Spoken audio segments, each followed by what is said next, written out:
கோவையில் ஜல்லிக்கட்டு நடத்த வேண்டும் என்ற கோரிக்கையும் அவசர சட்டம் நிறைவேற்ற வேண்டும் என்ற கோரிக்கையோடு அங்கு பல்வேறு தரப்பிலிருந்தும் ஆதரவுகள் பெருகிய வண்ணம் இருக்கிறது. அது குறித்து நமது செய்தியாளர் ஷெர்லி வழங்கியிருக்கக்கூடிய அந்த செய்தியினை பார்க்கலாம். தமிழர்களின் உரிமையை மீட்டெடுக்கும் போராட்டமான ஜல்லிக்கட்டு மீதான தடையை நீக்க கோரி தமிழகம் முழுவதும் நடைபெற்று வரும் போராட்டத்தின் ஒரு பகுதியாக கோவை வஉசி பூங்காவில் மாணவர்கள் ஒன்றிணைந்து இந்த போராட்டத்தில் கலந்து கொண்டிருக்கிறனர். தற்போது இந்த போராட்டமானது மிகவும் வலிமை பெற்றிருக்குன்னே சொல்லலாம். குறிப்பாக பார்த்தோம்னா நேற்றைய காலையானது இந்த மைதானத்தில் சுமார் 50 மாணவர்களை இந்த போராட்டத்தை முன்னெடுத்தனர். அவர்கள் நேற்றைய தினம் முன்வைத்தது அந்த அலங்காநல்லூரில் போராட்டத்தில் ஈடுபட்ட மாணவர்கள் கைது செய்யப்பட்டனர். அவர்களை விடுவிக்க வேண்டும் என்றே முன்னெடுத்தனர். தொடர்ச்சியாக அது ஜல்லிக்கட்டு மீதான தடையை நீக்க கோரி இந்த போராட்டம் தொடங்கியது. தற்போது இந்த போராட்டமானது மிகவும் வலிமை பெற்றிருக்கிறது. நேற்று நள்ளிரவு முதல் இந்த போராட்டம் தொடங்கிய வண்ணம் இருக்கிறது.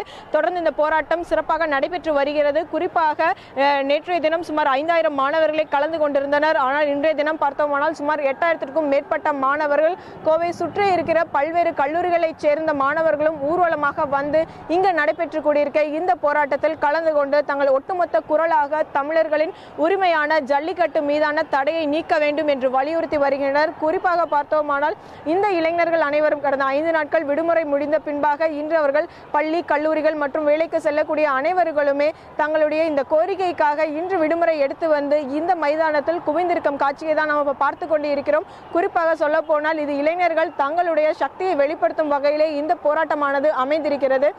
கடந்த முறை பேச்சுவார்த்தை, அதாவது இன்றைய தினமானது அமைச்சர் அவர்கள் பேச்சுவார்த்தையில் ஈடுபட்டு இதற்கான ஒரு உரிய முடிவெடுப்போம் என்று உறுதி அளித்திருந்தனர். ஆனால் அவர்கள் உறுதி அளித்திருந்த போதிலும் இந்த போராட்டம் தொடரும் என்றும் அந்த தடையை நீக்குவதற்கான அறிவிப்பு வரும் வரை தங்கள் போராட்டத்தில் கைவிடப் போவது இல்லை என்று வலியுறுத்தி இரவு கடும் குளிரிலும் தற்போது கடுமையான வெயில் வடித்துக் கொண்டிருந்த சூழலிலும் அவர்கள் இங்கு ஒன்று திரண்டு தங்கள் ஒரே கோரிக்கையை வலியுறுத்தி தங்கள் போராட்டத்தை முன்னெடுத்து சென்று கொண்டிருக்கின்றனர். தற்போது அந்த காட்சிகளை தான் நாம் பார்த்து கொண்டிருக்கிறோம். மேலும் இதன் காரணமாக இந்த சுற்றுவட்டார பகுதிகளில் இருக்கக்கூடிய பொதுமக்களுக்கும் போக்குவரத்துக்கும் எந்த ஒரு இடைஞ்சலும் ஏற்படாத வகையில் காவல்துறையினர் சுமார் 1000க்கும் மேற்பட்டோர் இங்கு இந்த பாதுகாப்பு பணியில் ஈடுபட்டு வருகின்றனர். இது மட்டும் இல்லாமல் மேலும் பல்வேறு பகுதியில் இருந்தும் மாணவர்கள் பேரணியாக வந்து கொண்டேதான் இருக்கின்றனர். இந்த போராட்டம் என்பது கோவையை பொறுத்தவரை மிகவும் பெரிய அளவு வெடித்திருக்கிறது என்றே குறிப்பிடலாம். ஒளிப்பதிவாளர் கார்த்திகேயனுடன் ஷியாலி, நியூஸ் 7 தமிழ், கோவை.